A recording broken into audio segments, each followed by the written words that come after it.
आजकल देखा गया है कि खांसी बहुत ज़्यादा स्प्रेड की गई है और वो एक तो वायरल इन्फेक्शन है और साथ लोगों को भी स्प्रेड हो रहा है, बच्चों और बड़े उससे इफ़ेक्ट हो रहे हैं। तो इसकी क्या रीज़न है और क्या इसका ट्रीटमेंट है और क्या प्रिवेंटिव मेजर्स हम कर सकते हैं जिनसे खांसी से बचा जा सकता है? सबसे पहले तो एक्सेसिव खांसी की रीज़न क्या है? एक्सेसिव खांसी जो है वो बहुत सी रीज़न्स हैं। एक तो हम तली हुई चीज़ों का इस्तेमाल बहुत ज़्यादा कर रहे हैं अपनी डेली रूटीन में, जिसकी वजह से जो है हमारा ग गला जो है वो ख़राब होना शुरू होता है और गले के ख़राब होने की वजह से हमें खाँसी आना शुरू हो जाती है। और खाँसी जब एक्सेसिव आती है तो हमारा स्टमक भी अपसेट होना शुरू हो जाता है, स्टमक में तेज़ाबियत बढ़ जाती है, जिसकी वजह से जो है वो स्टमक का रिफ्लक्स भी आता है और साथ कफ़ भी इरिटेट कर रही होती है, तो उसकी वजह से जो है ना एक्सेसिव कफ़ के साथ पेशेंट प्रेज़ेंट करते हैं। तो इससे कैसे बचा जा सकता है? सबसे पहले तो एक तो है कि आप अपना जो है हाइड्रेशन को इम्प्रूव करें, कि आप अगर आजकल जैसे रमज़ान है तो आप सहरी में अच्छी अपनी फ्लूइड इनटेक रखें और अफ्तारी में भी अपना फ्लूइड इनटेक को बेहतर करें ताकि आप खांसी से बच सकें, ठीक है? और तली हुई आइटम्स का इस्तेमाल कम करें जिसकी वजह से खांसी एग्रीवेट करती है, ठीक है?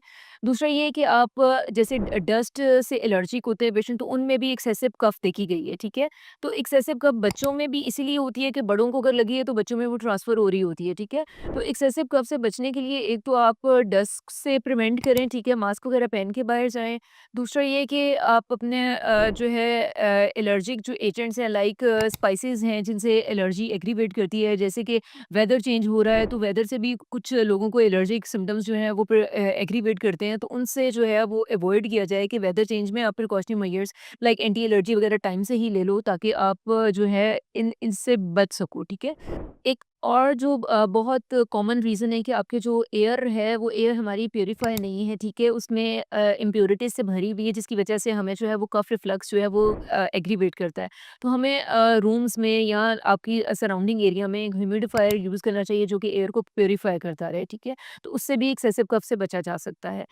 स्टमक रिफ्लेक्स के लिए गुड स्टमक कवर लिया जाए ताकि जो है आपकी एसिडिटी जो है वो स्टमक में ना ज़्यादा हो और कफ रिफ्लेक्स एग्रीवेट ना हो, ठीक है? खाँसी से बचाव के लिए आप जो है गॉगल्स सलाइन गॉगल्स कर सकते हैं, पानी में नीम गर्म पानी में नमक डाल के आप सहरी और इफ्तार में भी गॉगल्स कर सकते हैं रमज़ान की वजह से, और अगर रूटीन में भी करना चाहें, सलाइन गॉगल से काफ़ी जो है कफ में इम्प्रूवमेंट आती है। दूसरा ये कि हम जो एलर्जिक रीजंस हैं जिनकी वजह से कफ एग्रीवेट हो रही है लाइक अस्थमा है, कोई साइनस इन्फेक्शन हो रहा है, ठीक है? तो उनको जो है प्रॉपर्ली मेडिकेशन से ट्रीट किया जाए।